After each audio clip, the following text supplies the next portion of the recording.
안녕하십니까? 네, 예, 반갑습니다. 스님, 오랜만에 뵙겠습니다. 예, 아이고, 예, 반갑습니다. 앉으십시오. 예, 예. 예. 오늘 이렇게 그 바쁜 시간에 예. 이 광흥사와 이 훈민정음 관계에 대해서 그 우리 앉으시죠. 스님의 고견을 좀 듣고자 이렇게 왔습니다. 아, 예, 스님께서 반갑습니다. 그 바쁘신 와중에도 시간을 할애해 주시고 이래서 정말 감사합니다.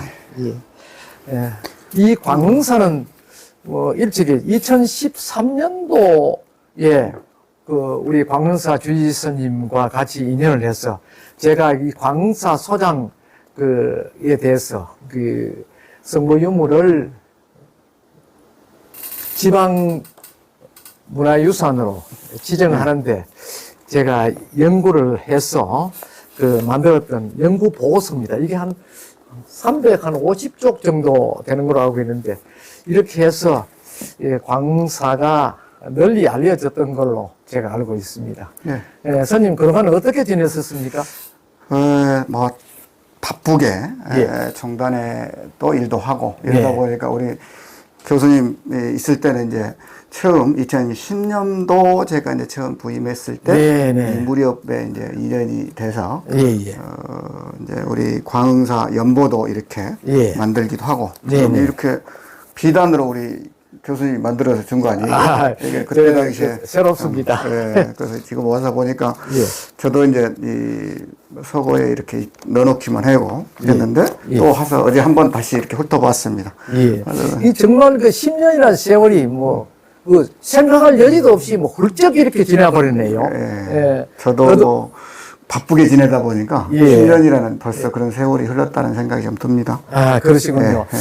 제가 그 듣기로는 우리 스님께서 이 훈민정음 부분에 대해서 연구를 많이 하셔서 조계종 총무에 이제 스카웃이 돼가지고 그 보직을 받았는데 그 이후에 그 스님의 행적을 좀 설명을 해 주시죠. 네, 저는 이제 이 한 종단에 우리 네. 대한불교 조계종 총무원에 한 8년을 이제 이렇게 아, 예. 뭐 공직으로 말하면 이제 뭐 우리 이제 국가 조직에 네. 이제 중앙 부처에 이제 있었던 것이고, 예.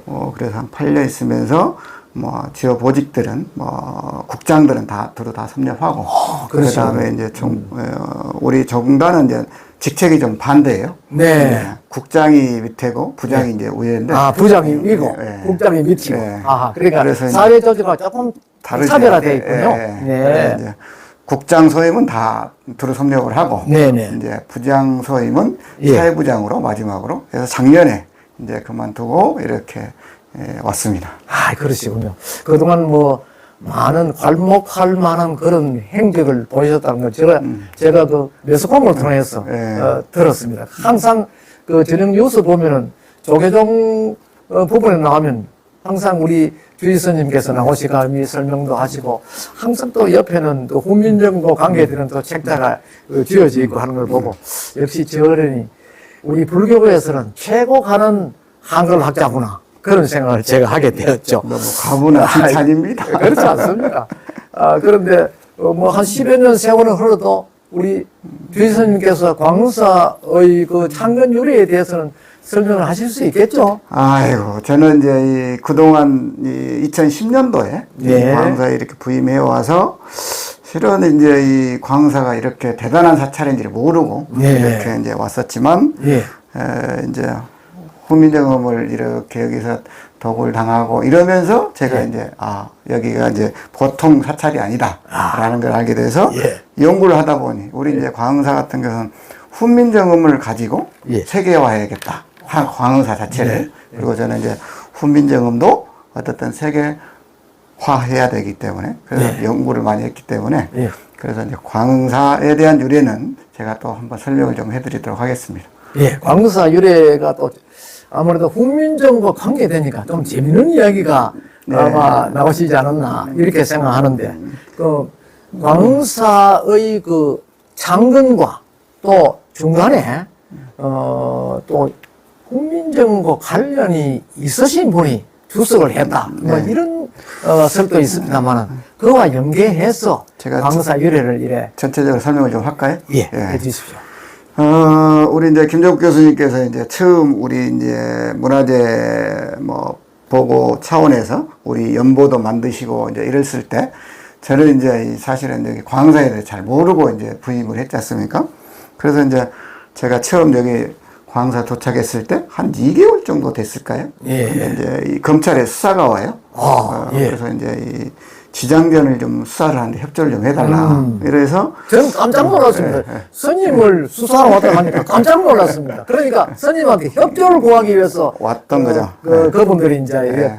방문을 했군요. 예. 그래서 이제 우리 교수님하고 어떤 그 비슷하게 이렇게 이제 시간이 맞아 떨어졌을 겁니다. 예. 그래서 이제 이 지장전을 예. 수사를 좀 해야 될 일이 있으니까 네. 협조 좀 해달라. 예. 그래서 이제 지장전을 안내해주고 하면서 혹시 99년도 2000년도 사이 여기 뭘 도굴 당한 사실을 아느냐 해서 저는 이제 그때 당시에는 이제 부석사에 있었습니다. 네. 그래서 그러면 그 질문을 할 때는 광사가 뭐 도구로가 관계 있는지는 전혀 몰랐겠네요. 예, 그때는 이제 제가 이제 어떤 구체적인 어떤 걸 모르고 예. 이제 여기에 주지로 계셨던 이련 스님께서 예. 이제 이 기동량으로 잠깐 이제 들었던 것 외에는 뭐 그 구체적인 것을 잘 몰랐죠. 예. 그래서 이제 지장전을 좀 봐야 되니까 한번 협조를 해달라. 그래서 이제 지장보살님이 이렇게 안내를 해주고 예. 여기서 혹시 99년도 2000년 사이 도굴당한 사실을 아느냐. 그래서 여기는 아니다. 원래 이 응진전이다. 이제 위에 보시면 이제 응진전에 이제 고불도 있으시고 뭐 네. 도굴을 한 4차례 예. 도굴을 당했던 이런 예. 내용들입니다. 예. 그래서 이제 그 안에 지장전은 대충 이렇게 보시고 응진전을 안내를 했더니 응진전은 보는 둥 마는 둥하고 이렇게 가버린 거예요. 예. 그래서 그 지장전에만 그분들이 관심을 갖고 있어. 왔지. 사실 여기는 주지스님께 오시가는 그 누각하고 응진전. 바로 이렇게 여기로 보이는 저 응진전에 네. 관심을 많이 두시고 네. 또 큰 석가모니 부처님도 계시고 하니까 네. 그쪽으로 비전을 했는데 네. 그분들은 별로 관심을 두지 않았군요. 예. 그래서 이제 이 수사하고 한 이후에 도대체 무슨 일 때문에 이제 이렇게 와서 이런 것을 아느냐 했더니 구체적인 얘기를 안 하고 그냥 하고 가버리는 거예요. 네. 그래서 이제 아는 지인들한테 도대체 왜 제가 오자마자 무슨 일이 있는 것 같은데 한번 좀 알아봐라 했더니 예. 훈민정음 해례본을 이렇게 훔쳐서 예. 누가 법적 증언을 해놨다는 거예요. 그래서 이제 제가 이제 관심을 갖게 되고 상지법원을 가게 되고 이러면서 예.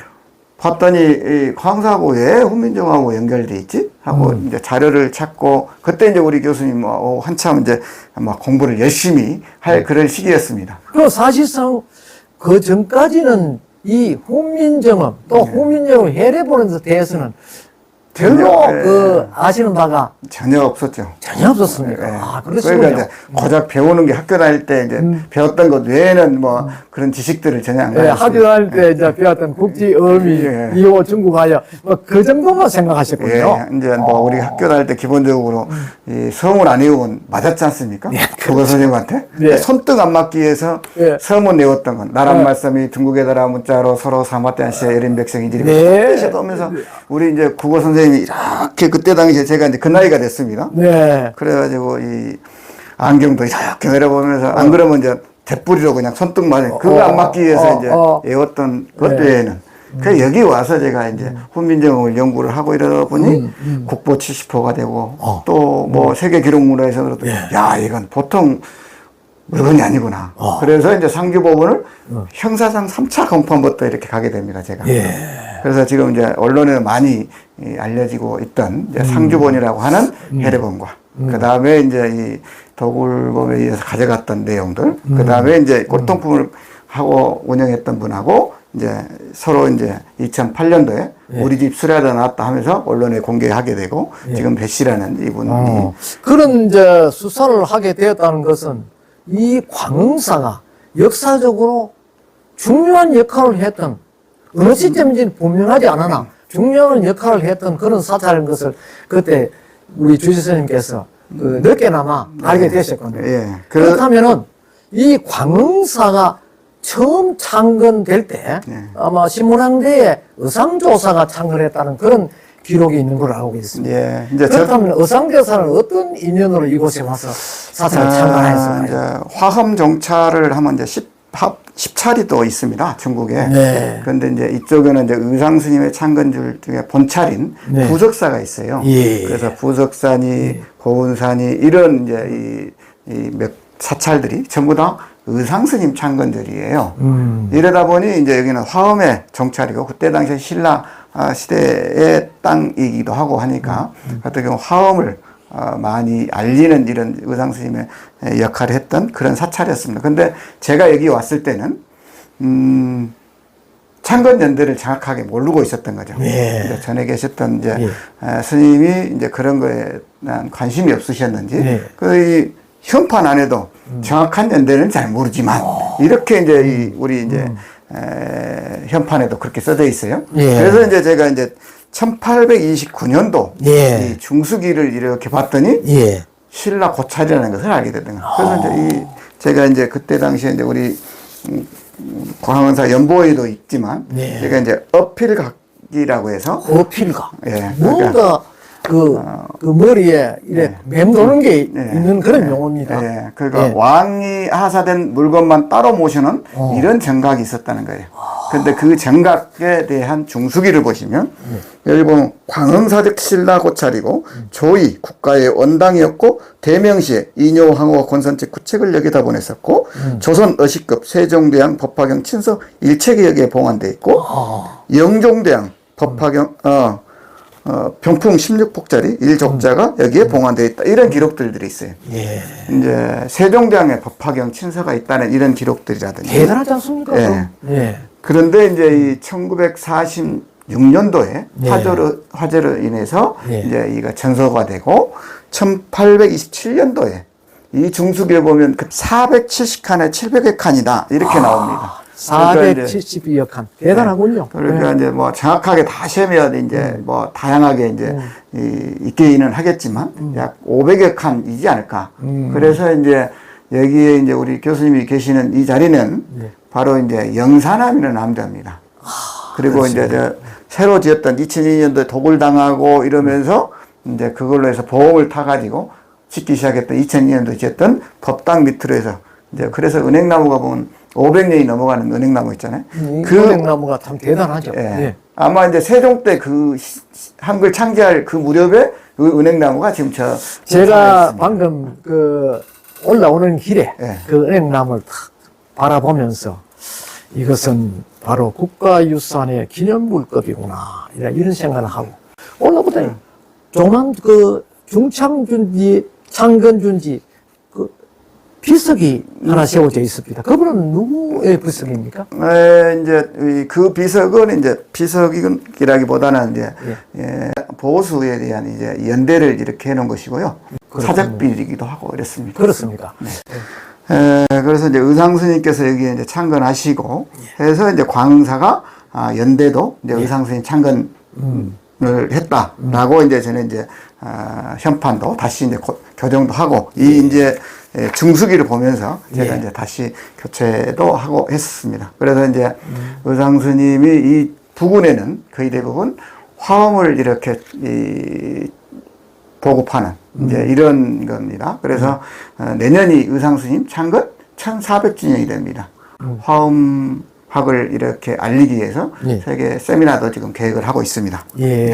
그럼 지금 현재는 이 사찰이 그 나은전을 중심으로 해가 중정 형식으로 유형자 형식의 가람이 지금 배치되어 있지 않습니까? 이것도 이제 지금 대웅전 저 아래쪽에 있고 또 명거전도 또 좌측편에 아래쪽에 있고 이런데 이 가람 형성을 우리 주지스님께 새롭게 하시고 옛날 모습을 재현하는데 스님께서 원력을 많이 세우셔야 될 것 같습니다. 그러니까 이제 여기 보면 이제 그 약간의 이제 유교가 이제 그때는 엄청 성했던 이런 시대에서 이 영산하면 여기 보면 이제 제가 쓰고 있는 치운헌이든지 이렇게 돼 있지 않습니까? 그래서 이제 유생들하고 엄청 여기는 이제 같이 잘 살고 있었던 이런 곳이기도 합니다. 그래서 보통 사찰 같은 거는 당을 붙이든지 해야 되는데 지펀자를 붙이는 경우는 대부분 다 유교적인 이런 거거든요. 그래서 이제 이 유학자들하고도 같이 내통을 잘 해서 여기는 살고 있었던 이런 곳이기도 합니다. 아, 그렇군요. 제가 수년 전에 가족과 함께 법주사에 들려서 네. 복천함을 방문하는 기회가 있었습니다. 네. 거기 가니까 큰 스님께서 오신 김에 이쪽 가서 유명하신 큰 스님이 계시는데 거기 가서 하면 절을 올리고 가라. 저는 무슨 이야기인지 모르고 그래 그 스님의 말씀을 들었습니다. 네. 그래 가니까 입구에 보니까 신미대사 그 학교대사의 부도라 하는 안내판이 크게 돼 있습니다. 네. 그래 가서 뭐 우선 인사부터 먼저 하는 것이 애가 아니겠나 싶어서 인사를 하고 와서 안내판을 살펴보니까 광흥사에 대한 기록이 나와 있어요. 네. 예, 광흥사에 주석하였다는 그런 내용들이 나와 있습니다. 그래서 깜짝 놀라고 더욱더 그때만 해도 제가 그 문화재관계 연구가 거의 끝날 무렵인데 네. 반갑기도 하고 또 너무나 고맙기도 하고 이래서 한 번 더 가서 그 애를 갖추었습니다. 네. 그런데 사실 광흥사 네. 그에 대해서 저는 그 전마다 저도 전혀 몰이 아니에요. 네. 그런데 광흥사의 신미대사, 학조대사가 머물렀다면은 사실 그 신미대사와 학조대사가 광흥사에 머물면서 남긴 행적이 있다면 무엇으로 이제 제가 이제 무엇을 들 수 있을까요? 그걸 가지고 이제 설명을 좀 해드리면, 네. 이제 이 조선 때, 네. 이제 우리가 이제 법내기로 따지면, 네.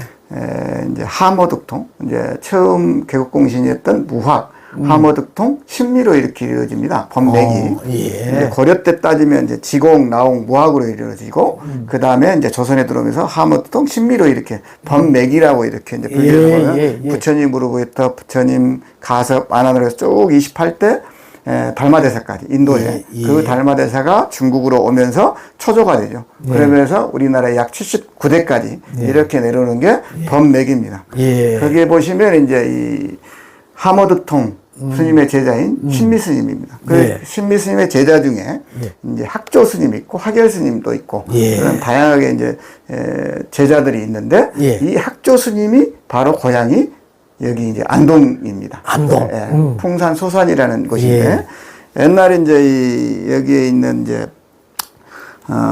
성균관 대에서는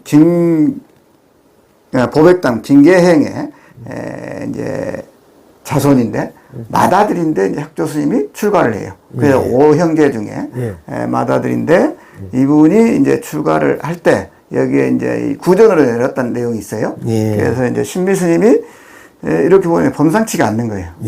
그래서 너는 출가를 해야 너희 그 가족을 이렇게 유지가 되고 이런다고 해서 그래서 이제 봤더니 발바닥을 보니까 임구망자가 돼 있는 거예요. 그 발바닥에. 그래서 이제 이 잘못하면 왕의 어떤 이 역적으로 몰릴 수도 있고 하니까 출가를 해야 한다. 맏아들인데도 불구하고 출가를 하게 됩니다.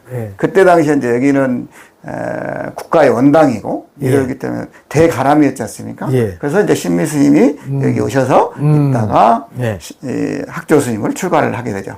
그래서 이제 여기 있는 에레남이라든지 또 저기 중대사라든지 복천함이라든지 또 해인사라든지 직지사라든지 이렇게 그래서 78세까지 오래 사셨던 분이 바로 이제 학조 스님이에요. 학조 스님이시군요. 학조 스님 의 그 영정을 제가 우연하게 그 합천 해인사 승보박물관에서 제가 발견하게 되었습니다. 거기에 깜짝 놀랐죠. 팔만대장경에 이제 총감독도 하시고 했던 그러시군요. 이런 분이십니다. 그러니까 대단하시구나. 그때 당시에 이제 몇 대에 거쳐서 이제 우리 이제 이 학조 스님이 왕을 모시고 다녔던 이런 분이기도 합니다. 그래서 그렇습니다. 한글 창제 이제 역할들을 이제 이 얼마 전에 이제 영화에도 이렇게 뭐 나오는데 생뚱맞게 이렇게 보이기는 하지만요. 사실은 이제 제가 이제 훈민정음을 연구를 하다 보니 이 창제에 대한 것들은 우리 이제 세종대왕이 이제 조력 뭐 어떤 주를 했지만 조력하는 이분들이 이제 스님들이 많은 역할을 했다는 것을 알게 됐던 것이죠. 그렇군요.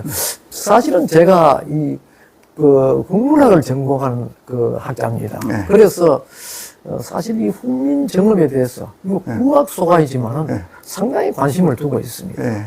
그 어릴 때는 저도 훈민정음 해례본을 그 뭐 필사본인지 뭐니 뭐도 본 적이 있습니다. 있는데 그거 대수롭지 않게 봤죠.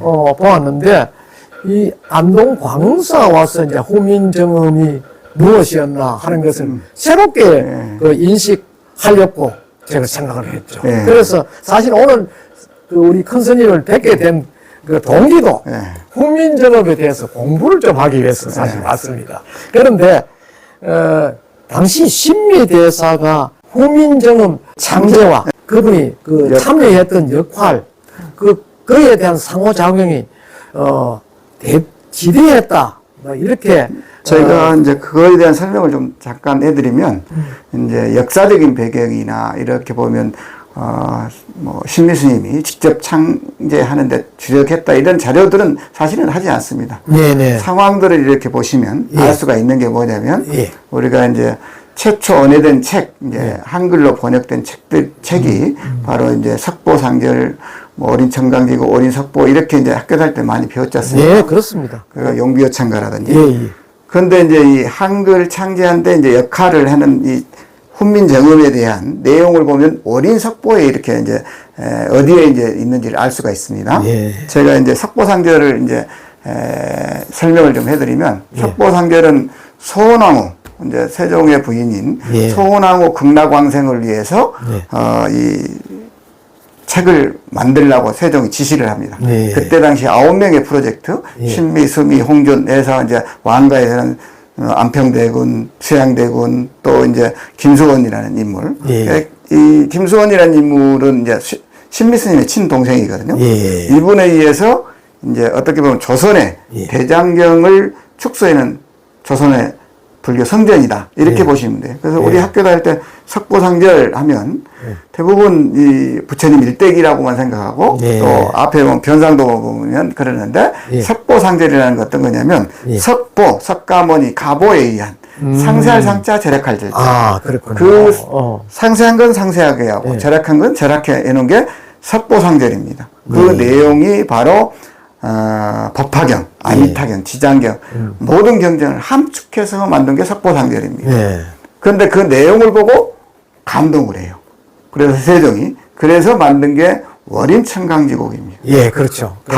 달월자 도장인자 달은 하나에 저 하늘에 떠 있지만 1000개의 강에 비치면 달이 떠 있듯이 바로 우리 중생들이 진리를 깨달았던 분이 부처님이시지만 그 달처럼 월인이 이제 은적으로 봤을 때 부처님을 월인이라고 얘기하거든요. 그 월인이 바로 진리를 깨닫는 분이 부처님이지만 모든 중생들한테 1000개의 강이면 청강유수 청강물처럼 달이 다 떠 있는 것처럼 진리를 깨달으라는 의미에서 월인 청강직을 짓게 돼요. 그래서 소원하고 극락왕생을 위해서 법공양, 그래서 불교에서는 법공양이라고 얘기해요. 그래서 이제 우리 49제 지내거나 이러면 아무리 물질을 많이 보시를 하는 것보다 부처님의 말씀 한 자리 전해주는 게 더 큰 복이다. 이 세종의 이 석보상절 서문에 보면 나옵니다. 그래서 이 부처님의 법공양을 하게 됩니다. 그래서 이제 세종이 이제 이 왕을 마치고 그 다음에 이제 문종으로 이어서 이제 수양대군, 이제 단종을 폐위시키고 다시 이제 이 세조가 왕이 되지 않습니까? 그렇습니다. 그때 당시에 이제 세조가 왕이 됐을 때 의경세자, 도원군이 갑자기 세상을 이제 하직하게 돼요. 20살 때 요직을 하게 되다 보니 옛날 어머니를 지었던 석보상절과 아버지가 지었던 월인 청강지곡, 이 약 600수준 된 시를 합본해서 만든 게 바로 월인 석보입니다.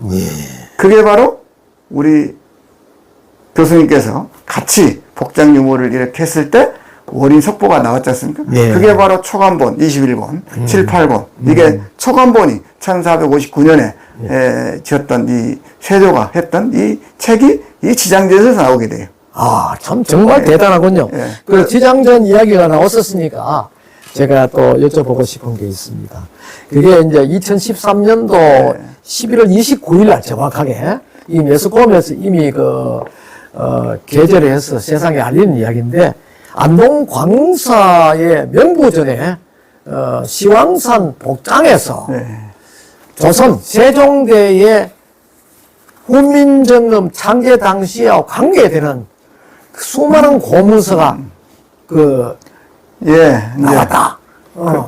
그래서 그 당시에 수습한 내용을 보니까 비교적 아주 깨끗하고 보존 상태가 아주 양호했다. 네. 그래서 지금 뭐 모처에서 지금 수장이 돼 있다. 지금 연구 중이다.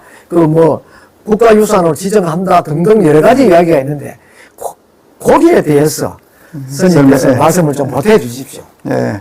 2013년도에 이제 제가 이제 이 상주 법원을 갔을 때 예. 3차 공포원부터 이렇게 갔지 않습니까? 예, 예. 그 이전에는 어떤 상황이 전혀 모르지 않습니까? 예. 그래서 이제 이 법원에 이제 처음 법원이라는 걸 처음 가보고 예. 이제 법정에서 이렇게 뒤에 이렇게 방청객이 있는데 예. 그 상황을 모르니까 이제 계속 이제 듣고 듣고 그 다음에 공부하고 이러다 보니 이 지장전을 이제 우리 교수님한테 내가 물어봤지 않습니까? 예. 이제 이 1심에서는 광사 복장으로 판결을 받았어요. 열심히 이제 제가 이렇게 설명하고 얘기하고 이러다 보니까 이 형사상 1심에서는 광사 복장 유무를 판결을 받았어요. 예. 그때 당시에 판결을 했던 판사님이 바로 김기현 당대표님. 예, 내가 그렇죠. 나중에 보니까 보니까 이 김기현으로 이렇게 돼 있더라고요. 역시, 그래서 예. 참 희한한 인연이에요. 예. 그래서 이제 제가 돌아와서 이 지장전 이제 이 증인 실질 조사서를 제가 이제 법원에 가서 직접 한번 봤어요. 도대체 이 서씨라는 도굴범이 어디서 훔쳤는가. 그리고 나는 이제 응진전이라고 알고 있었는데 어디서 훔쳤는지는 정확히 알아야 되지 않겠습니까? 그래서 봤더니 지장전을 훔치는 걸로 돼 있는 거예요. 그래서 이제 이 교수님한테 이 지장전 상호를 한번 봐달라. 그 이전까지만 해도 우리 신도들이 85년도에 새로 지었다고는 85년도에 저는 새로 이렇게 조성을 한 줄 알았어요. 그때 이제 제가 주지스님 처음 뵙고 네. 이 안동 광사 일대 그 역사와 더불어 가지고 그 이제 문화재적 그 소지가 있는 게 무엇이 있는가 이렇게 그 현지를 조사하는 과정에서 예. 제가 주지스님께 명부전에 가보자고 이렇게 제안을 하니까 주지스님께서 그때 기억나실지 몰라도 저기는 뭐 근래 지은 건물이고 이래서 별로 문화재적 가치가 없습니다라고 했거든요. 그래서 이제 그때 이제 그 얘기를 이제 하는 게 바로 그겁니다. 예. 그래서 이제 가치가 없다고 했는데 네. 우리 교수님께서 여기는 조선 초기 아니면 중기 작품입니다. 이래서 그렇지. 제가 이제 이 그 법적 증언에는 이 내용을 보고 지장전에서 훔쳤다고 이제 해서 제가 관심을 갖게 되고 우리 교수님이 이제 그때 뒤에 이제 이 지장보살님이나 시향님들 보고 했더니 못치 보니까 옛날 못이었던 거잖아요. 그때. 예. 그래서 그러면 이게 맞다 해서 이제 복장유물을 개복을 해보자 해가지고 그때 한글날 행사를 이제 이렇게 하기도 하고 그 다음에 그 복장유물을 한다고 정단에 했더니 정단에 이 문화부에서는 시간이 안 돼서 그때 아마 제가 했을 때 한 4월 달인가 아마 그랬을 것 같아요. 예, 그런데 11월 달에 이제 복장 개복을 하게 된 거예요. 예. 그래서 저는 이제 분명히 여기서 이제 훈민정음 회례본을 훔쳤기 때문에 여기 훈민정음 회례본이 하나 더 나올 수도 있겠다. 기대감을 잔뜩 하고 있었던 것이죠. 예. 그 복장 유무를 개복을 하고 났더니 예.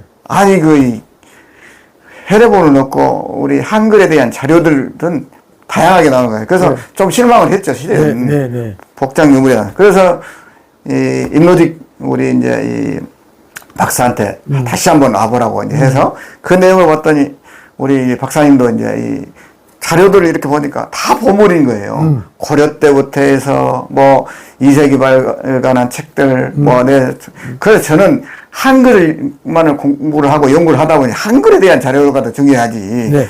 그 이전 이 고려 아무리 고려 때 1234년 책이 나와도 관심이 별로 없는 거예요. 네. 했더니 거기에 있는 내용들 월인석보 영가선종집 이런 책들이 이제 한글된 이제 번역된 다 그게 보물이거든요. 원인석보가 뭐 이런 말을 해서 뭐 마침 그 해례본을 격화시키는 그런 느낌이 듭니다만 해례본보다 조금 더 뒤지지 않습니다.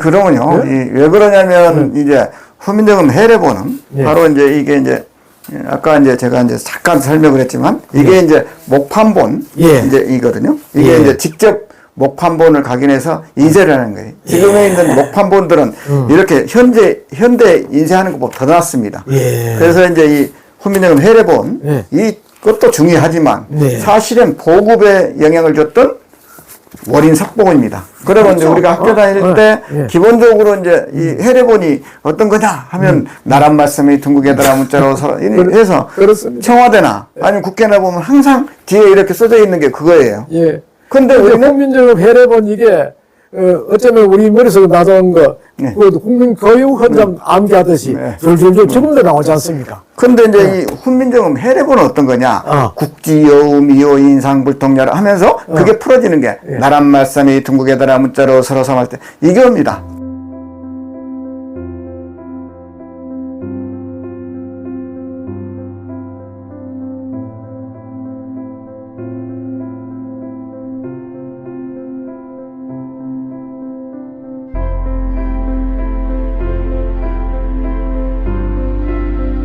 이제 이 훈민정음 해례본은 예. 아까 제가 얘기했듯이 국지여우 미호 인상불통야라 하면서 쭉 나오는 이게 이제 한자로 되어 있는 게 바로 해례본입니다. 예. 그게 바로 국보 70호. 예. 이게 바로 이제 언제 나오느냐?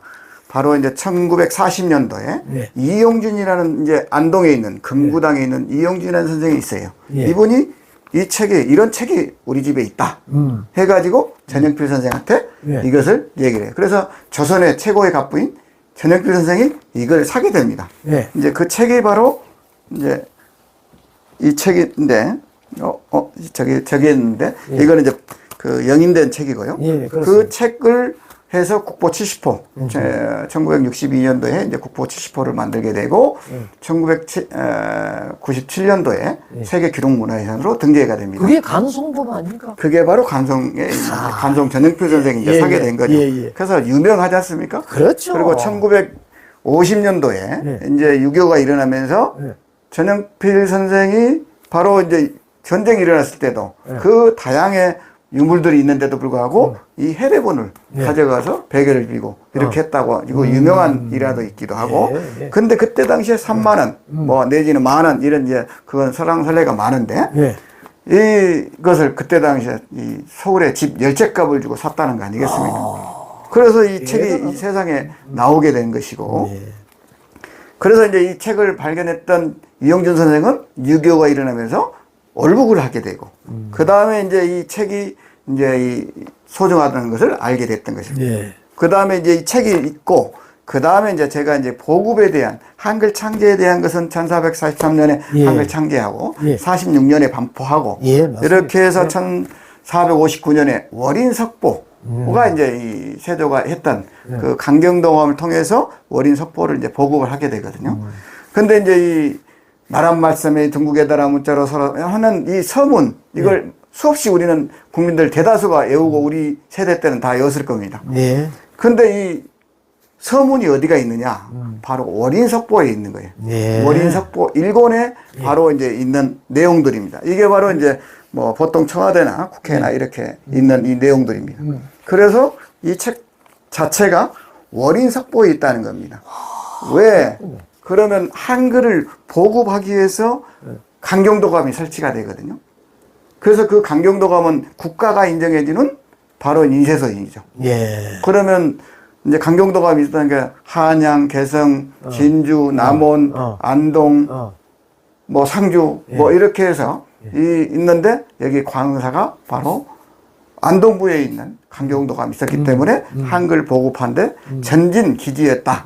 이렇게 보시면 되겠습니다. 예. 그래서 이제 제가 이렇게 이제 연구를 하다 보니 이제 제가 소송에서 첫 이제 승소 광사복장 유물로 이제 보도 자료가 나갔어요. 예. 그래서 이제 배 씨한테 이제 감옥에 이제 가서 면회를 했어요. 제가 한번 설득 한번 해보겠다.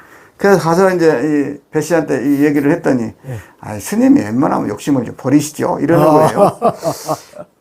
그래서 저도 이제, 그러면 이게 하나의 또 선이 필 수도 있겠다. 이 생각이 드는 거예요. 그러니까 덕을 하는 분이 또 있고, 이제 덕울법이 또 민속학당하는 이분이 있단 말이에요. 예. 이분한테 이렇게 팔았어요. 예. 배기 씨는 이제 배 씨는 여기에서 이제 샀단 말이에요. 항상 돈이 생기면 예.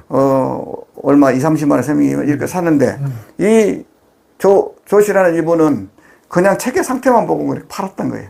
근데 어느 날 갯짝 위에 올려놨는데 이제 정의 실치 서서히 보면 그래요. 예. 어떠니 이게 없어졌더라. 그래서 2018년도에 우리 집 수리하다 나왔다 이렇게 했는데 이제 배 씨가 가지고 있을 거 아니겠습니까? 그래서 언론에 이제 공개를 하게 되고 안동엽 씨가 가서 취재를 하게 되고 문화청에도 얘기를 하고 이제 그 얘기를 하면 다 시간이 너무 많이 걸리니까. 네네. 그래서 이제 광의사가 이제 이 복장유무로 판결을 받았지 않습니까? 이제 이 형사상에는. 네. 그 이전에 어떠냐.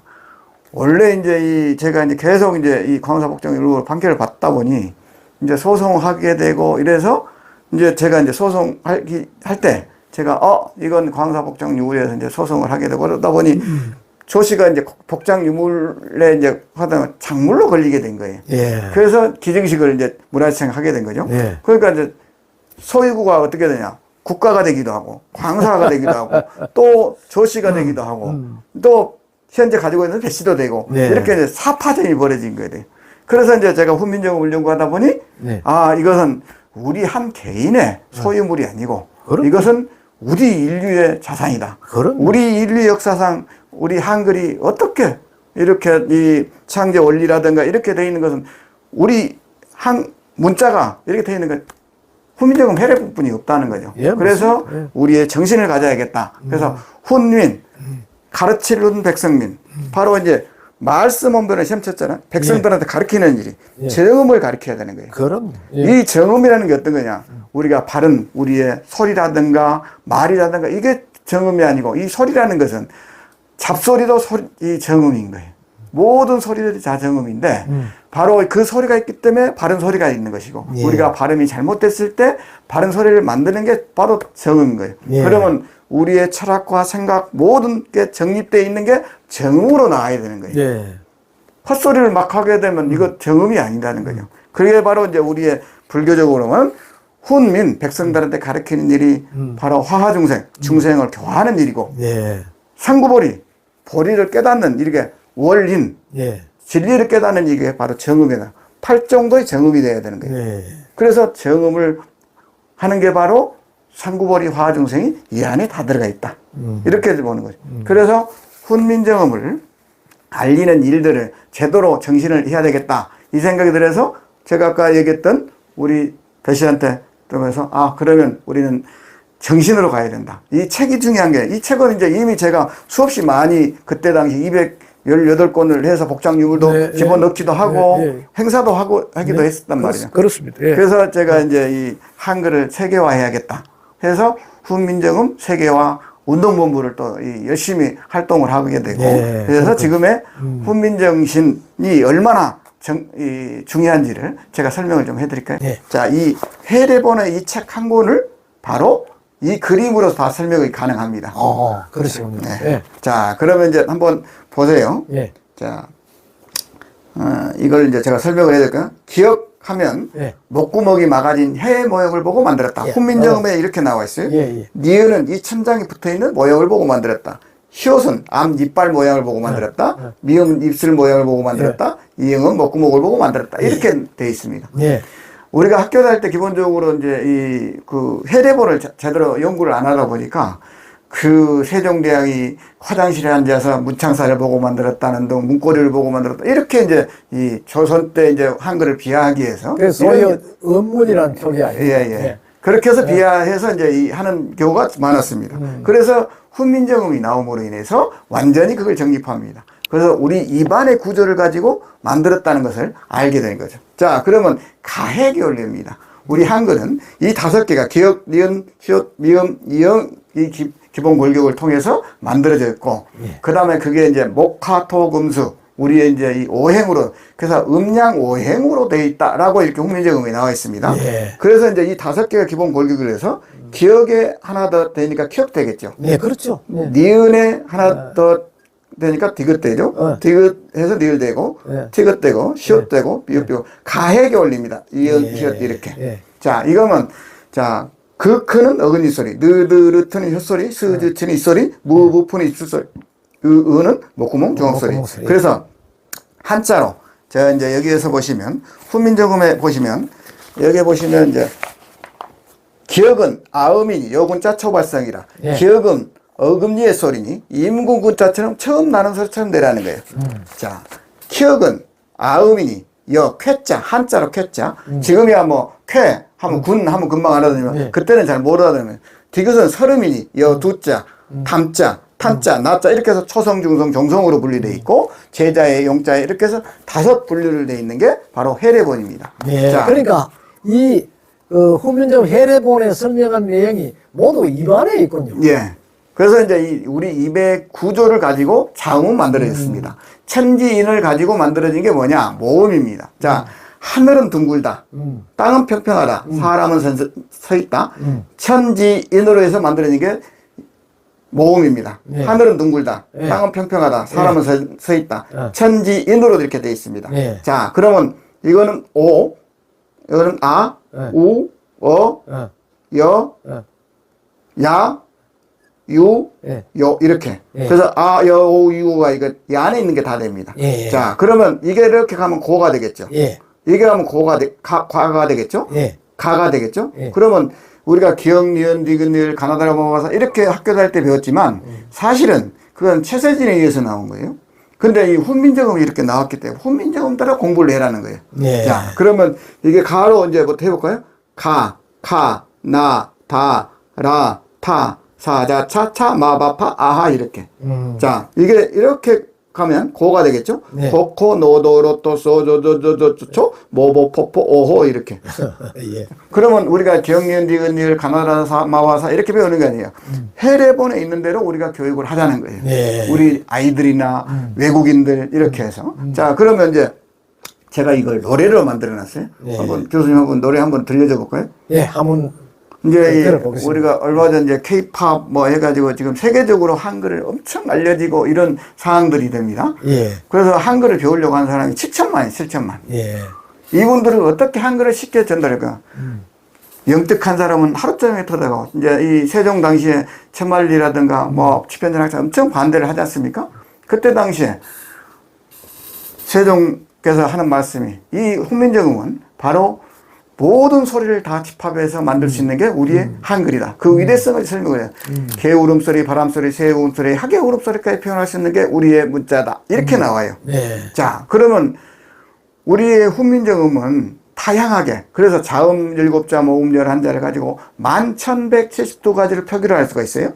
근데 우리가 이제 지금에 있는 라틴어, 로마자, 수없이 어릴 때부터 조기교육에서 외국 교육까지 하고 이런데도 불구하고 스펠링 쓰라고 하면 10년, 20년을 해도 스펠링을 다 못 써요. 근데 우리 한글은 하루 저녁 아니면 10일이면 다 터득할 수 있어요. 자, 그러면 영특한 사람은 하루 저녁이면 우둔한 사람이 10일이 걸린다. 훈민정음 그렇게 나와요. 근데 이 그림을 이해를 하면 우둔한 사람도 하루 저녁이면 다 터득하게 돼 있어요. 네. 자, 그러면 제가 이제 이 그림을 가지고 이제 아까 조금 전에 노래를 했지 않습니까? 네. 이 노래를 자, 그러면 지금 이제 케이팝이 세계에 알려지고 뭐 방탄소년단이 블랙핑크라든지 이러지만 이 노래를 좀 했으면 좋겠다는 거예요.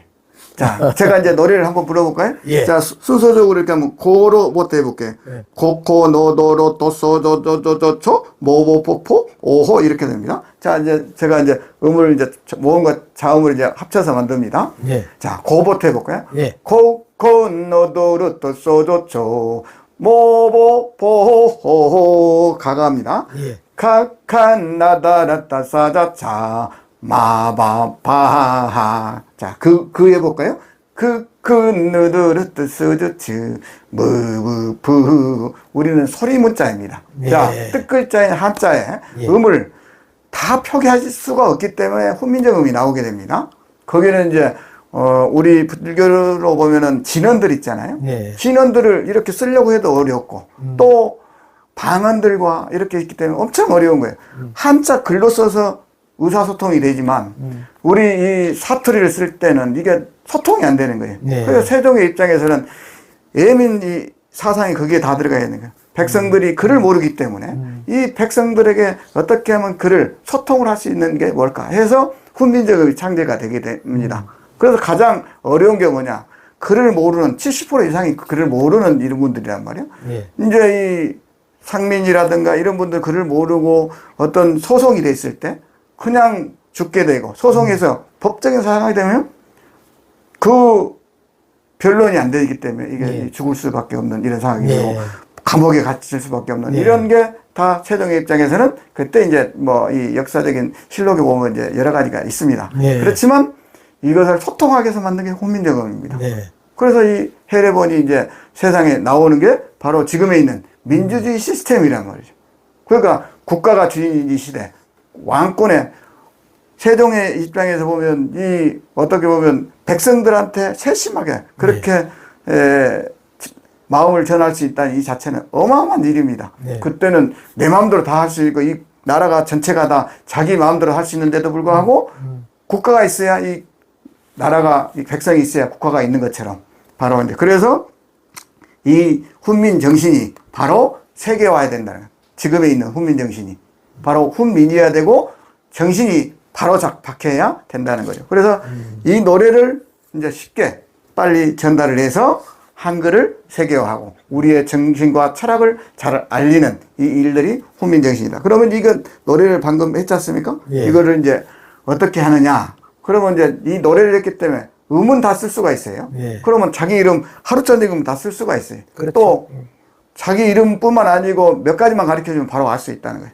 그래서 이 훈민 정음도를 보고 이제 제가 어떻게 하면 이제 이걸 또 쉽게 전달할 수 있을까 이 고민을 했어요. 그래서 우리 교수님도 스마트폰 쓰시죠. 네. 요즘 네. 스티브 잡스가 이제 이 스마트폰을 해서 저하고 또 인연이 맞아 떨어져요. 그래서 이제 노래를 했지만 또 일일이 써야 되잖아요. 네. 근데 이제 이걸만 해가지고는 안 된다는 거죠. 네. 그러면 이제 스마트폰에 제가 이제 이 그림이 이렇게 이제 우리 문자판에 들어가 있어요. 예. 자, 그러면 이제 노래를 했기 때문에 음은 어느 정도 쓸 수가 있단 말이죠. 네. 자, 그러면 이제 제가 이 김자 한번 써볼까요? 이제 안 그러면 불교를 먼저 얘기했으니까. 예. 비읍, 쓰고. 우, 니을이 있잖아요. 예. 그러면 드래그 방식이면 예. 불, 짝 하죠. 교, 기억, 여기 있죠. 예. 요가 여기 있죠. 예. 그러면 이렇게. 예. 그러면 불교를 이렇게 쓰면 이렇게 드래그로 해서 문자를 보낼 수가 있는 거죠. 자, 그러면 사과 써볼까요? 시옷. 네. 아가 여기 있죠. 예. 그러면 이렇게 사, 과, 어. 기억 오아가 되잖아요. 예. 기억 오아가 되잖아요. 예. 그러면 이렇게. 그래서 문자 보낼 때나 이렇게. 그러면 이제 사과가 예보를 이렇게 딱 떠져요. 사과가. 그러면 사과라고 한글로도 쓰는 거예요. 애플이라고 이렇게 로마자로 이렇게 라틴어로 써주는 거예요. 그러니까 이게 사과구나. 이렇게. 아까 노래를 이미 음을 해서 쓸 줄 알지만 단어가 어떻게 이게 이 음인지를 잘 모르니까 이걸 예보로 해서 만들자는 거예요. 그러면 대단합니다, 참. 그러면 우리 이제 한글을 세계 공통 문자를 만들 수가 있다는 거죠. 예. 처음에는 이제 이게 어려울지 모르지만 바로 이제 이걸 가지고 한글을 세계 공통 문자로 만들어요. 지금에 있는 뭐 라틴어들이 이제 세계 식민화 정책을 하면서 뭐 세계가 이제 이 우리가 영어니 불어니 뭐 독일어니 이렇게 해서 나눠져 있지만 우리 미래에는 세계 컴퓨터라든가 이렇게 가장 쉽게 전달할 수 있는 훈민정음이 돼야 된다라고 저는 주장을 하고 훈민정신 세계 연구회를 만들어서 지금 이제 홍보를 하고 있고 이렇게도 합니다. 아, 참 스님 이게 설명을 들어보니까 참 한마디로 감동적입니다. 그리고 뭐 잘 아시겠습니다만은 중국의 그런 이게 어떤 사물을 보고 그 모형을 딴 그 상해문자지 않습니까? 예. 그러나 우리의 한글은 이 표기문자거든요. 예. 그래서 어떤 의학자가 얼마 전에 뭐 TV 방송에 나와서 한글만큼 과학적인 문제는 없다. 이게 우리 의사들도 인체 구조, 특히 입 안쪽에 이 구조를 연구하고 또 그 새로운 어떤 어수를 개발하는데 한글이 큰 도움이 되고 있다.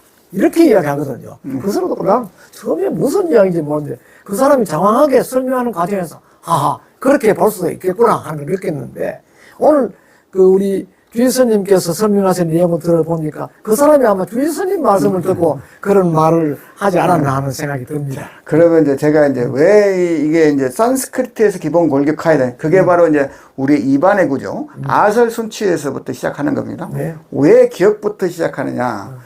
바로 이 산스크리트하고 같아. 느드르트, 스즈즈, 무부프, 이 자체는 산스크리트 기본 골격화에 되어 있습니다. 입안의 구조를 가지고.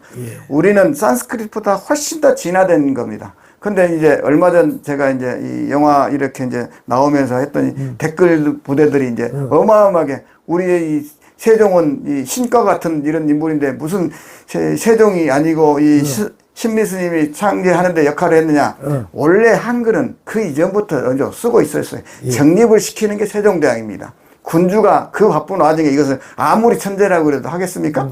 그런데 그 책도 보면 해례본이 나오기 이전에 벌써 한글을 이 정도는 다 쓰고 있었어요. 예, 즉 그 후대에 보면 마침 뒤에 걸 모방해가 이래 인용하는 것처럼 되는데 사실은 그 한글 이미 틀이 잡혀져 있는 상태에서 세종대왕이 좀 발전시키는 게 아닌가 하는 그런 이제 업그레이드를 엄청 시킨 겁니다. 왜 그러냐면 자 아까 이제 제가 했지만 산스크리트의 기본 골격으로 많이 되어 있는데 왜 이제 거기 어디서 그 자료를 찾을 수 있느냐?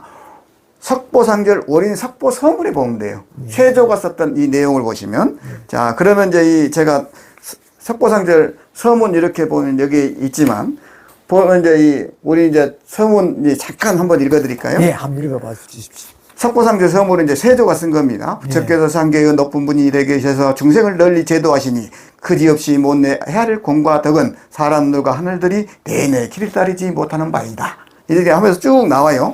거기에 이제 가장 이제 냈을 때 근래 소나무 명복을 빌기 위해서 이 책을 발간한다는 이런 내용들이 있습니다. 여러 경전들을 모아서 하나로. 그래서 이제 석보상절이 되는 것이고, 그 다음에 이제 세조가 왕이 되고, 의경세자가 이제 갑자기 여조를 하게 되지 않습니까? 그래서 마음이 아파서 다시 석보상절과 월인 석보를 합본해서 만든 게 이제 월인 석보잖아요. 예, 그렇습니다. 월인 청강교국을. 그거 이제 다 읽으면 너무 이제 이 시간이 많이 걸리니까 가장 결정적인 내용이 어디에 있느냐. 이제 제가 이제 제일 뒤에 보시면 제가 이제 자주 이용했던 내용인데 글이 경이 아니며 글이 부처가 아니라 도리를 잃은 것이 바로 보처이니라. 여기 이제 나와요. 그래서 우리가 그때 당시도 글은 하나의 권력이었던 것이죠. 네, 그렇습니다. 그러니까 이 글을 아는 사람은 자기들만의 특권을 기득권만을 가지고 있었지만 세종께서는 그것을 누구나 어린아이든 안악내든 스님이든 모든 사람들에게도 다 쓸 수 있는 그것을 만든 게 세종의 이 철학이란 말이죠. 그게 바로 소통인 거예요. 소통. 예, 무식과 유식을 가름하는 그 잣대가 바로 글이지 않습니까? 예, 그때 당시에는 그랬습니다. 그리고 또 정치를 하더라도 글을 알아야 되고 이렇기 때문에 자기들만의 특권을 가지고 있는 한자 문화권에 있던 것을 업그레이드 시키는 거예요. 사실은 이 한자를 좀 더 쉽게 전달하기 위해서 만든 게 한글입니다. 그러니까 지금에 있는 중국이 사실은 라틴어를 가지고 쓰지 않습니까? 발음을? 사실은 한글을 써야 돼요. 맞습니다. 그럼 원세계가 사실은 중국 한자가 어렵기 때문에 이렇게 문맹률이 가장 높지 않습니까? 한자를 다 쓰려면. 그래서 중국 중화인민공화국이 형성되면서 우리 이제 원세계의 둘째 다섯 분이 다 조선인이었단 말이에요. 그래서 한글을 보기가 너무 쉬운 거예요. 그래서 중국을 한글로 하자. 그런데 우리가 이 조선이 망하는 나라에 어떻게 중국이 한글을 쓰겠습니까? 그래서 안 되게 된 그 내용이 있습니다. 자, 그때 당시엔 하나의 권력이 글이란 말이에요. 글. 그래서 이제 여기서 보면 이 글을 읽는 사람은 광명을 돌이켜 자신을 비추는 게 기하고 달을 가리키는 게 손가락에 시작하면 손가락을 어리석은 상황이 되고 고기를 잡는데 그물을 가져오는 게 가장 어리석은 일이다. 그러면서 이제 이 다음 글이 있어요. 서천에 있는 글이 잔뜩 쌓여 있는데 보려고 한 사람이 한계가 있어 우리나라 말로 옮겨 쓰노라. 이렇게 이제 세조가 쓰는 이 어린 석보가 있어요. 그러면 우리 이제 국어 전공을 하고 있는 우리 교수님도 서천에 있는 글 하면 뭐 아무 생각 없이 그냥 서천하면 중국이라고 생각하잖아요. 우리 서유기에 나오면 사후정에 나오면 서천으로 가서 막 이렇게 한다는 이 내용, 이 개념이 있잖아요. 이 서천은 어디냐? 바로 인도를 얘기하는 겁니다. 천축이라고 얘기도 하기도 하고. 그리고 인도는 바로 이제 우리가 어떻게 보면 부처님의 그 법음을 듣고자 뭐 현장 스님이라든지 구마라 스님이라든지 뭐 우리 왕호천의 해초 스님이라든지 이 히말라야를 거쳐서 이렇게 가는 경우가 많아요. 네. 그렇지만 사실은 우리가 이제 서양의 실크로드, 독일의 학자가 이제 실크로드 4대 문명 이런 걸 서양 위주로 우리가 교육을 받다 보니까 그렇지만 솔직히 우리는 육로보다는 해로로도 많이 다녔습니다. 네. 대항해 시대 때 우리가 봤을 때는 막 서양의 위주, 우월지식을 말해서 그들 위주로 이렇게 이제 우리가 교육을 받아서 그렇지 사실은 가야 문명권, 우리 가야 문명권 있잖아요. 가야는 바로 해로로 왔단 말이에요. 그래서 저희 허황옥 같은 경우는 가야의 인도에서 그 공주가 네, 우리나라에 와서 이렇게 와. 그러면 육로로 갔을 때는 최소 3년이 걸립니다. 예. 그래서 해초 스님도 이 부처님 산스크리트는 경전, 이 경전을 부처님의 법을 공부하러 갔다가 저 중국에 못 돌아가서 10여 년을 죽지 않습니까? 예. 바로 근데 해상으로 왔을 때는 3개월이 옵니다. 인도에서 이 남인도로 해서 오시면 3개월이 오는데 네. 3년 걸린 거. 그러면 현장 스님 같은 경우는 국책 사업으로 이렇게 갑니다. 그래서 거기 갔을 때 3년 가는데 3년, 오는데 3년, 6년입니다. 그러면 우리가 수명이 지금 길어서 그 정도 투자할 수 있다고 하지만 그때 당시에는 기본 수명이 60이 안 돼서 다 죽어요. 그러면 10년, 20년은 그냥 가버리면. 그래서 현장 스님 같은 경우는 그 인도를 갔을 때 100여 명이 국책 사업으로 갑니다. 돌아올 때 몇 명이냐? 몇 명뿐이 못 돌아옵니다. 그 10여 년 공부하고 나서. 그러면 우리 대한민국 같은 경우는 해상으로 가는 경우가 더 많았다. 그래서 바로 가야 문명권은 우리가 지금 공부를 제대로 연구가 안 되지만 가야에 대한 그 연구를 하면 이게 바로 신라. 그러니까 김유신 같은 경우도 이 가야 사람이잖아요. 그렇죠. 그런데 백제 같은 경우는 흡수가 되지 않고 나당 연합을 해서 백제가 망하지만 거기에는 가야는 신라가 흡수하는 거예요, 그냥. 흡수했죠. 그래서 그 귀족들은 그대로 받아들이고 백제 같은 거는 망했기 때문에 일본으로도 많이 넘어가고 귀족들은 다 넘어가고 그래서 지금에 있는 일본의 이 상류층들은 다 백제 사람들 아닙니까? 예. 바로 그런 것입니다. 너무 얘기가 길어졌었는데 바로 그래서 산스크리트 기본 골격으로 됐던 게 바로 지공, 나움, 무학으로 이루어지고 그 다음에 하모, 득동, 신미로 이루어지면서 한글은 이런 식으로 됐다. 그래서 아설순치우가 바로 산스크리트 기본 골격이다 라는 것을 설명을 해드리겠습니다.